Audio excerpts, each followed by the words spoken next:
Good morning po. Doon po sa nagtanong sa akin ano ang sikreto ko. Bakit daw po hindi malansa yung niluluto ko na bopis. So wala po akong sikreto. Ito po ay ilang beses kong hinugasan. Saka ko po binabad ko muna sa tubig na may asin. Tapos hinugasan ko po ng ilang beses. Saka ko po nilamos ulit sa asin at suka. Ngayon po, atin lang po siyang sinangkot sa. Tapos yan po ay tatapon din po natin yung sabon na yan. At yung ating pong karne, muli po natin uugasan. So yun lang po, nasa tamang proseso lang po yan. Wala pong sikreto sa pagluluto. Maraming salamat. Muna po, samahan niyo po ako magluto ng ating bopis. Yan po, malinis na po yan. Isang kutsa na yan. Ito po ang karot. Ayan po ang ating radish. Ayan po ang ating sibuyas na puti. Tsaka pula ang ating bawang. So, yung first step po natin, yung po ang ating yun po yung pisngin ng baboy.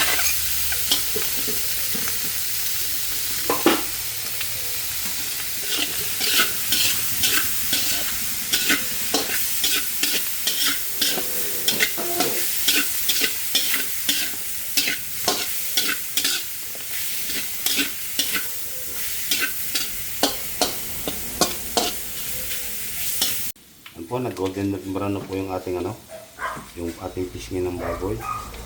Pagbawasan lang po natin ng mantika kasi para hindi naman po masyadong oily yung natin yung ating lulutuin.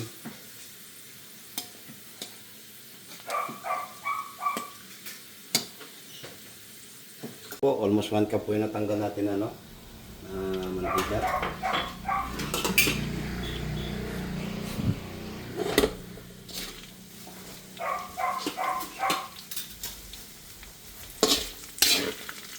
Side lang po muna natin yung fish niya. At igigisa po natin yung ating bawang.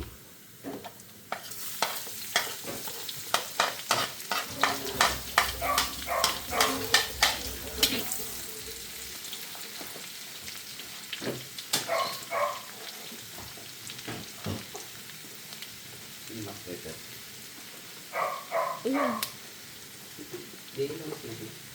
5. Ito po yung ating black pepper.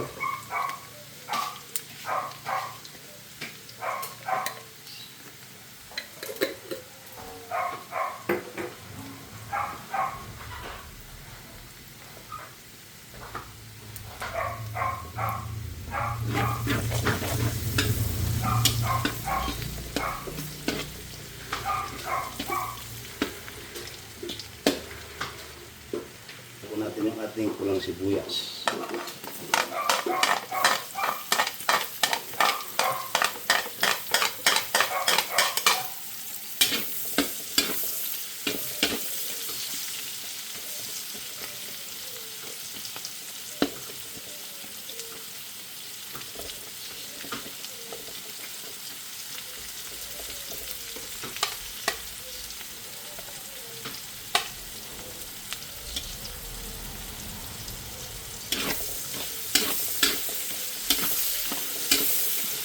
At yung puti natin sibuyas.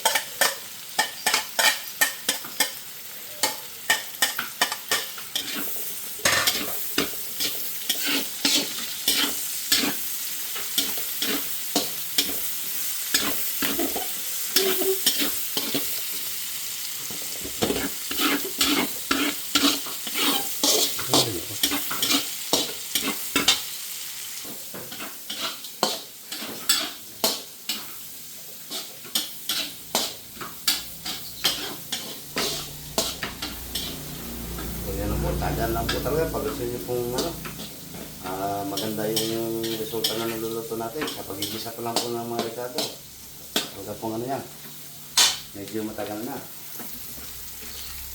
Tunda rin po natin yung ating yung ating siling berde.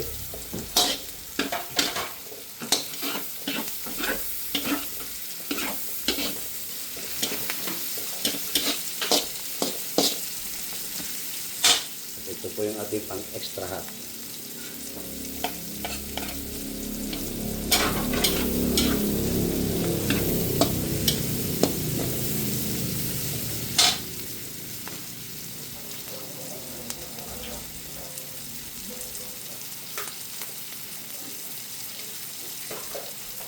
So, ito po, optional lang po to kung gusto niyo lang.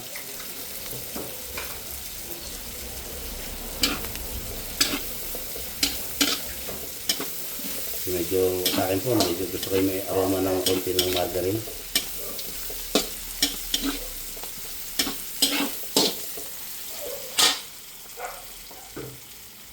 At ito na po ang ating yan po yung ano, yung lapay, baga. Hindi, pakigayat yung pag-ugasan yung atay, pakigayat.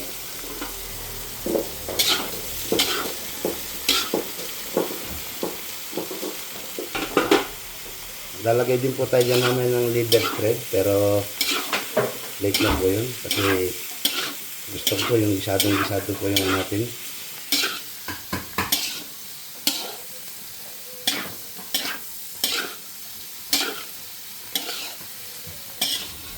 Yan po para mag-incorporate po sa kanya yung lasa ng ating mga ingredients. So kung nandito po kayo sa kusina ko, maamoy niya, ang bango niya.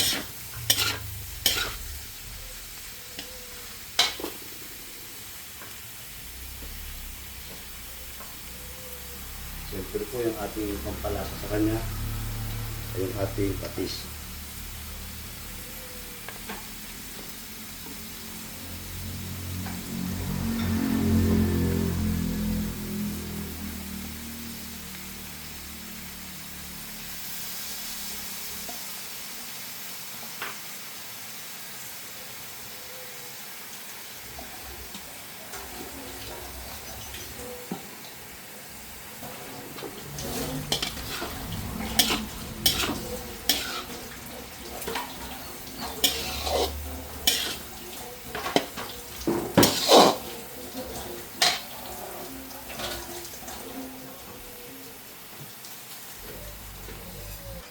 So maglalagay din po tayo ng lagyan din po tayo ng Knorr cubes. Isa lang po kasi baka po umalat po siya gawa ng patis natin.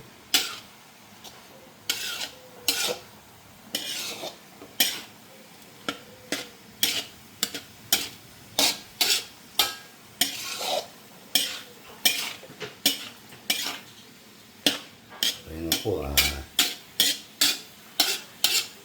Ganyan na po.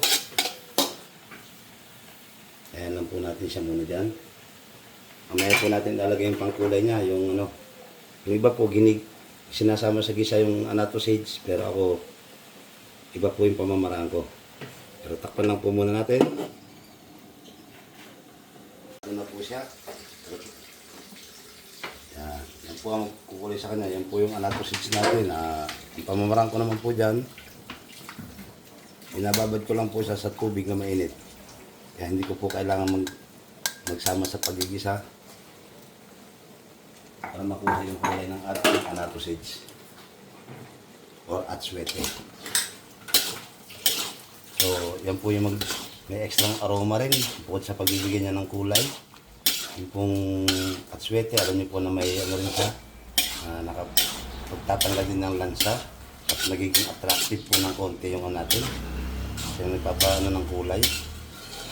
So dahil hindi pa naman po siya palalambutin pa po natin yan. Maglalagay po tayo mamaya ng suka pag malambot na siya.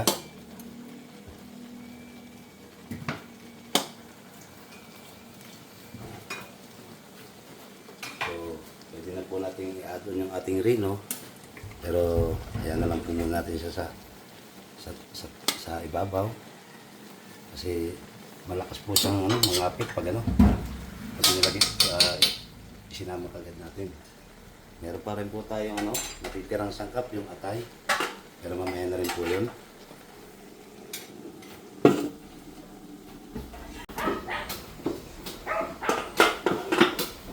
Ayan na po. Ang bango.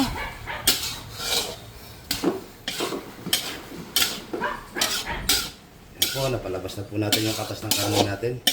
Yan po yung gusto nating mangyari kanina. Yan, pwede na rin po natin ilagay yung ating rino para ma-incorporate na po siya yung hinahalo na po natin.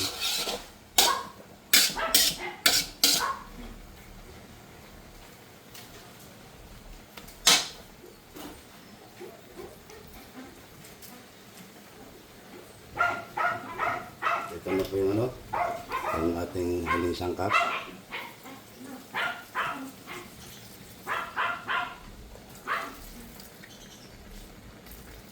Ako po, mas prepare ko po yung matapang sa suka.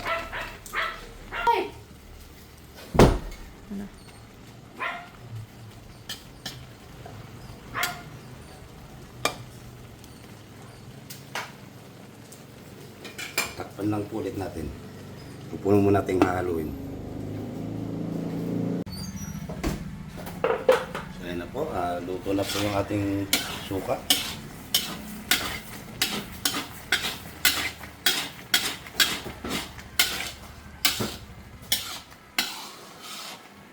Pwede na po natin ilagay yung ating radish.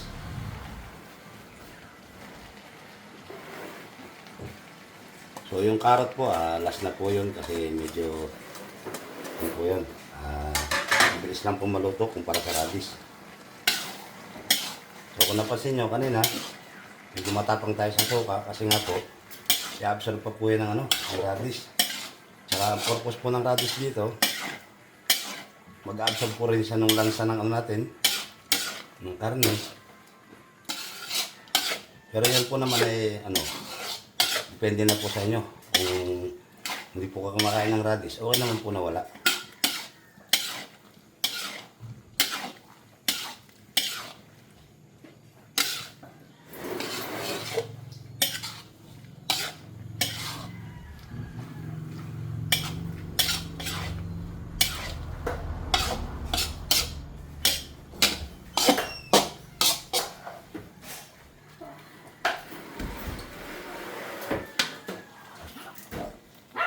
On top na rin po natin yung ating pork liver. Yan po.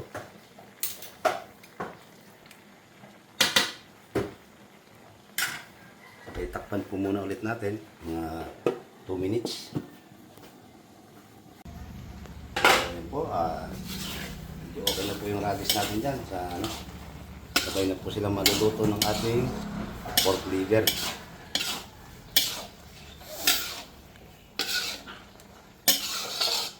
So, sa ganito pong hintay na lang po tayo ng 2 to 3 minutes dyan. So, pwede na po natin ihulog yung ating carrot. So, inulit ko po, optional po yung radish sa may gusto lang po.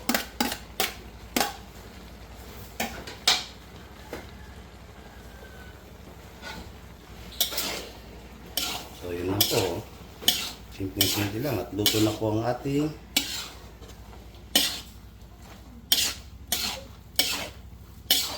wopis.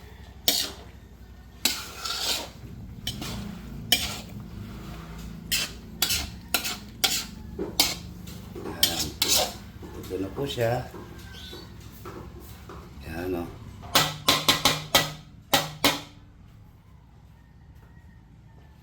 Have a nice day sa ating lahat. Thanks for watching.